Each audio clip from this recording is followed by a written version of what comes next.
लीजिए सुनिए मुंशी प्रेमचंद जी की अनमोल कहानी सुहाग की साड़ी, मेरे साथ यानी आपकी अपनी नीति के साथ। ये कहना भूल है कि दाम्पत्य सुख के लिए स्त्री पुरुष के स्वभाव में मेल होना आवश्यक है। श्रीमती गौरा और श्रीमान कुंवर रतन सिंह में कोई बात नहीं मिलती थी। गौरा उदार थी, रतन सिंह कौड़ी कौड़ी को दांतों से पकड़ते थे। वह हंसमुख थी तो रतन सिंह चिंताशील थे। वह कुल मर्यादा पर जान देती थी तो रतन सिंह इसे आडंबर समझते थे। उनके सामाजिक व्यवहार और विचार में भी घोर अंतर था। यहाँ उदारता की बाजी रतन सिंह के हाथ थी। गौरा को सहभोज से आपत्ति थी, विधवा विवाह से घृणा और अछूतों के प्रश्न से विरोध। रतन सिंह इन सभी व्यवस्थाओं के अनुमोदक थे। राजनीतिक विषयों में ये विभिन्नता और भी जटिल थी। गौरा वर्तमान स्थिति को अटल, अमर, अपरिहार्य समझती थी। इसलिए वह नरम गरम कांग्रेस, स्वराज्य, होम रूल सभी से विरक्त थी। कहती कि ये मुट्ठी भर पढ़े लिखे आदमी क्या बना लेंगे, चने कहीं बाहर फोड़ सकते हैं। रतन सिंह पक्के आशावादी थे। राजनीतिक सभा की पहली पंक्तियों में बैठने वाले, कर्म क्षेत्र में सबसे पहले कदम उठाने वाले, स्वदेश व्रतधारी और बहिष्कार के पूरे अनुयायी। इतनी विषमताओं पर भी उनका दाम्पत्य जीवन सुखमय था। कभी कभी उनमें मतभेद अवश्य हो जाता था, पर वे समीर के वे झोंके थे जो स्थिर जल को हल्की हल्की लहरों से आभूषित कर देते हैं। वे प्रचंड झोंके नहीं जिनसे सागर विपल्व क्षेत्र बन जाता है। थोड़ी सी सदिच्छा सारी विषमताओं और मतभेदों का प्रतिकार कर देती थी। विदेशी कपड़ों की होलियां जलाई जा रही थी। स्वयंसेवकों के जत्थे भिखारियों की भांति द्वारों पर खड़े हो होकर विलायती कपड़ों की भिक्षा मांगते थे, और ऐसा कदाचित ही कोई द्वार था जहां उन्हें निराश होना पड़ता हो। खद्दर और गाढ़े के दिन फिर गए थे। नयन सुख, नयन दुख, मलमल और तन जेब तन बेद हो गए थे।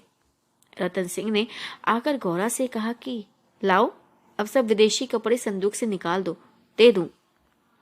गौरा ने कहा कि अरे, तो इसी घड़ी कोई साइट निकली जाती है, फिर कभी दे देना। रतन, वाह, लोग द्वार पर खड़े कोलाहल मचा रहे हो, तुम कहती हो कि फिर कभी दे देना। हाँ तो ये कुंजी लो, निकाल कर दे दो। हाँ मगर ये सब है लड़कों का खेल। घर फूंकने से स्वराज नहीं कभी मिला है और नहीं मिलेगा। देखो, मैंने कल ही तो इस विषय पर तुमसे घंटों चिर सिरपच्ची की थी ना, और उस समय तुम मुझसे सहमत हो गई थी। आज तुम फिर वही शंकाएं करने लगी हो। देखो, मेरी बात समझो, मैं तुम्हारे अप्रसन्न हो जाने के डर से चुप हो गई थी। अच्छा, शंकाएं फिर कर लेना, इस समय जो करना है वो करो। लेकिन मेरे कपड़े तो ना लोगे ना? नहीं नहीं, सब देने पड़ेंगे। विलायत का एक सूत भी घर में रखना मेरे प्रण को भंग कर देगा। इतने में राम टहल साइस ने बाहर से पुकारा कि सरकार, लोग जल्दी मचा रहे हैं, कहते हैं अभी कई मोहल्लों का चक्कर लगाना है। बताओ, कोई गाढ़े का टुकड़ा हो तो मुझे भी मिल जाए। मैंने भी अपने कपड़े दे दिए। और हाँ, केसर महरी कपड़ों की एक गठरी लेकर बाहर जाती हुई दिखाई दी है। अच्छा, क्या तुम भी अपने कपड़े देने जाती हो क्या? केसर ने लजाते हुए कहा कि हाँ सरकार, जब देश छोड़ रहा है तो मैं कैसे पहनूं। रतन सिंह ने गौरा की ओर आदेशपूर्ण नेत्रों से देखा। अब वह विलंब नहीं कर सकी। लज्जा से सिर झुकाए संदूक खोलकर कपड़े निकालने लगी। एक संदूक खाली हो गया तो उसने दूसरा संदूक खोला। सबसे ऊपर एक सुंदर रेशमी सूट रखा हुआ था जो कुंवर साहब ने किसी अंग्रेजी कारखाने में से लाया था। तो गौरा ने पूछा कि क्या सूट भी निकाल दूं? तो उसने कहा कि हाँ, इसे किस दिन के लिए रखोगे भाई? यदि मैं जानती कि इतनी जल्दी हवा बदलेगी तो कभी ये सूट ना बनवाने देती। सारे रुपए खून हो गए। रतन सिंह ने कुछ उत्तर नहीं दिया। तब गौरा ने अपना संदूक खोला और जलन के मारे स्वदेशी विदेशी सभी कपड़े निकाल निकाल कर फेंकने लगी। वे आवेश प्रवाह में आ गई। उनमें कितनी ही बहुमूल्य फैंसी जैकेट और साड़ियां थीं जिन्हें किसी समय पहनकर वह फूली नहीं समाती थी। बाज बाज साड़ियों के लिए तो उसे रतन सिंह से बार बार तगाजे करने पड़े थे। पर इस समय सबकी सब आंखों में खटक रही थी। रतन सिंह उसके भावों को ताड़ रहे थे। स्वदेशी कपड़ों का निकाला जाना उन्हें अखर रहा था, पर इस समय चुप रहने ही में कुशल समझते थे। इस पर भी दो एक बार वाद विवाद की नौबत आ ही गई। एक बनारसी साड़ी के लिए तो वह झगड़ बैठे। उसे गौरा के हाथों से छीन ही लेना चाहा, पर गौरा ने एक नहीं मानी, निकाल ही फेंका।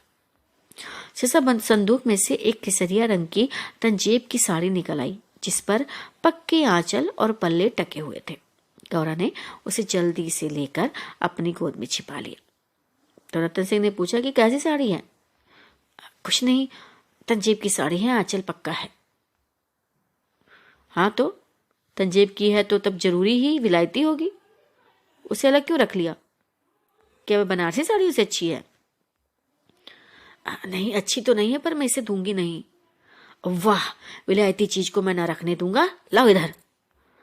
नहीं नहीं, मेरी खातिर से इसे रहने दो। अच्छा, तुमने मेरी खातिर से एक भी चीज नहीं रखी, मैं क्यों तुम्हारी खातिर करूं? पैरों पड़ती हूं जी, जिद ना करो। अच्छा, स्वदेशी साड़ियों में से जो चाहो रख लो, लेकिन इस विलायती चीज को मैं नहीं रखने दूंगा।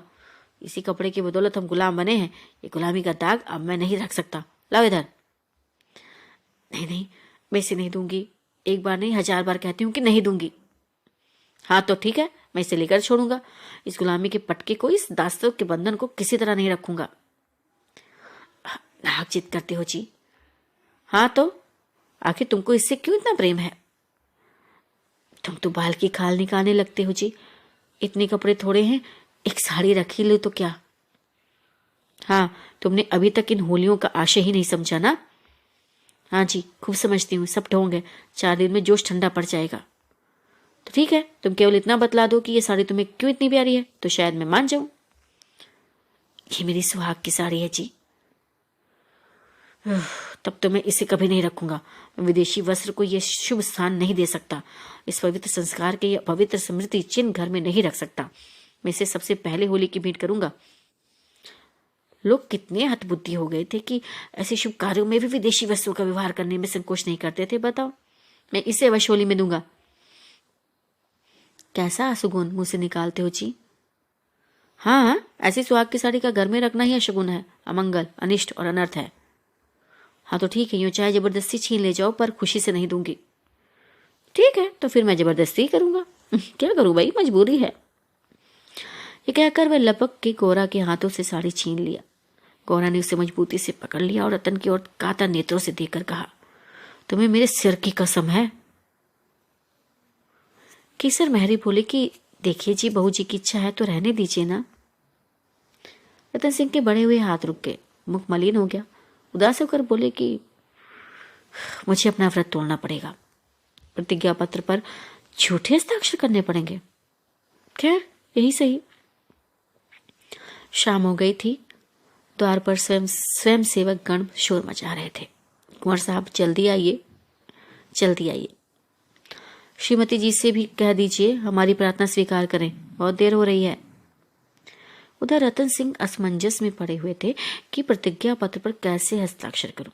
विदेशी वस्त्र घर में रखकर स्वदेशी व्रत का पालन कैसे होगा। आगे कदम बढ़ा चुका हूं, पीछे नहीं हट सकता, लेकिन प्रतिज्ञा का अक्षरशः पालन करना अभीष्ट भी तो नहीं, केवल उसके आशय पर लक्ष्य रहना चाहिए। इस विचार से मुझे प्रतिज्ञा पत्र पर हस्ताक्षर करने का पूरा अधिकार है। तिरियाहट के सामने किसी की नहीं चलती। यूं चाहूं तो एक ताने में काम निकाल सकता हूं, पर उसे बहुत दुख होगा। एक तो बड़ी भावुक है, उसके भावों का आदर करना मेरा कर्तव्य है। गौरा भी चिंता में डूबी हुई थी। सुहाग की साड़ी सुहाग का चिन्ह है, उसे आग कितने अशुगुन की बात है। ये कभी कभी बालकों की भांति जिद करने लगते हैं, अपनी धुन में किसी की सुनते नहीं, बिगड़ते हैं तो मानो मुंह ही नहीं सीधा होता। हाँ, लेकिन बेचारे वे भी तो अपने सिद्धांतों से मजबूर है ना। हाँ, झूठ से उन्हें घिरना है, प्रतिज्ञा पत्र पर झूठी स्वीकृति लिखनी पड़ेगी। उनकी आत्मा को बड़ा दुख होगा, घोर धर्म संकट में पड़े होंगे बेचारे। ये भी तो नहीं हो सकता कि सारे शहर में स्वदेशी अनुरागियों की सिर मोर बनकर उस प्रतिज्ञा पत्र पर हस्ताक्षर करने से आनाकानी करें। कहीं मुंह दिखाने को जगह नहीं रहेगी। लोग समझेंगे बना हुआ है, पर शकुन की चीज कैसे दूं। इतने में उसने राम टहल साइज को सिर पर कपड़ों का गट्ठर लिए बाहर जाते देखा।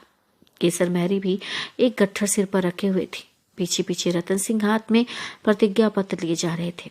उनके चेहरे पर ग्लानि की झलक थी, जैसे कोई सच्चा आदमी झूठी गवाही देने जा रहा हो। गौरा को देखकर उन्होंने आंखें फेर ली और चाहा कि उसकी निगाह बचाकर निकल जाऊं। गौरा को ऐसा जान पड़ा कि उनकी आंखें डबडबाई हुई हैं। वह राह रोक कर बोली कि जरा सुनते जाओ, जाने दो, दिख ना करो, लोग बाहर खड़े हैं। उन्होंने चाहा कि पत्र को छिपा लूं, पर गौरा ने उसे उनके हाथ से छीन लिया। उसे गौर से पढ़ा और एक क्षण चिंतामग्न रहने के बाद बोली, सुनो, बस साड़ी भी लेते जाओ। रहने दो, अब तो मैंने झूठ लिख ही दिया। मैं क्या जानती थी कि तुम ऐसी कड़ी प्रतिज्ञा कर रहे हो। हाँ, ये तो मैं तुमसे पहले कह चुका था ना। अच्छा सुनो, मेरी भूल थी, क्षमा कर दो और इसे लेते जाओ। जब तुम इसे देना अशकुन समझती हो तो रहने दो ना। तुम्हारी खातिर थोड़ा सा झूठ बोलने में मुझे कोई आपत्ति नहीं है। नहीं नहीं, लेते जाओ। अमंगल के भय से तुम्हारी आत्मा का हनन नहीं करना चाहती। ये कहकर उसने अपनी सुहाग की साड़ी उठाकर पति के हाथों में रख दी। रतन ने देखा कि गौरा के चेहरे पर एक रंग आता है, एक रंग जाता है, जैसे कोई रोगी अंतरस्थ विषम वेदना को दबाने की चेष्टा कर रहा हो। उन्हें अपनी अहृदयता पर लज्जा आई। हाँ, केवल अपने सिद्धांत की रक्षा के लिए, अपनी आत्मा के सम्मान के लिए मैं इस देवी के भाव का वध कर रहा हूँ। ये अत्याचार है। साड़ी गौरा को देकर बोले कि तुम इसे रख लो, मैं प्रतिज्ञा पत्र को फाड़े डालता हूँ। गौरा ने भी दृढ़ता से कहा कि देखो जी, तुम न ले जाओगे तो मैं खुद जाकर दे आऊंगी। रतन सिंह विवश हो गए, साड़ी ली और बाहर चले आए। उसी दिन से गौरा के हृदय पर एक बोझ सा रहने लगा। वे दिल बहलाने के लिए नाना उपाय करती, जलसों में भाग लेती, सैर करने जाती, मनोरंजक पुस्तकें पढ़ती, यहाँ तक कि कई बार नियम के विरुद्ध थिएटरों में भी गई। किसी प्रकार का अमंगल कल्पना को शांत करना चाहती थी, पर यह आशंका एक मेघमंडल की भांति उसके हृदय पर छाई रहती थी। जब एक पूरा महीना गुजर गया और उसकी मानसिक वेदना दिनों दिन बढ़ती ही गई, तो कुंवर साहब ने उसे कुछ दिनों के लिए अपने इलाके पर ले जाने का निश्चय किया। उसका मन उन्हें उनके आदर्श प्रेम का नित्य तिरस्कार किया करता था। वे अक्सर देहातों में प्रचार का काम करने जाया करते थे, पर अब अपने गांव से बाहर ना जाते, या जाते तो संध्या तक जरूर लौट आते। उनकी एक दिन की देर, उनका साधारण सिर दर्द और जुकाम उसे अव्यवस्थित कर देते थे। वह बहुधा बुरे स्वप्न देखा करती। किसी अनिष्ट की काल्पनिक अस्तित्व की छाया उसे अपने चारों ओर मंडराती हुई प्रतीत होती थी। वह तो देहात में पड़ी हुई आशंकाओं की कठपुतली बनी हुई थी।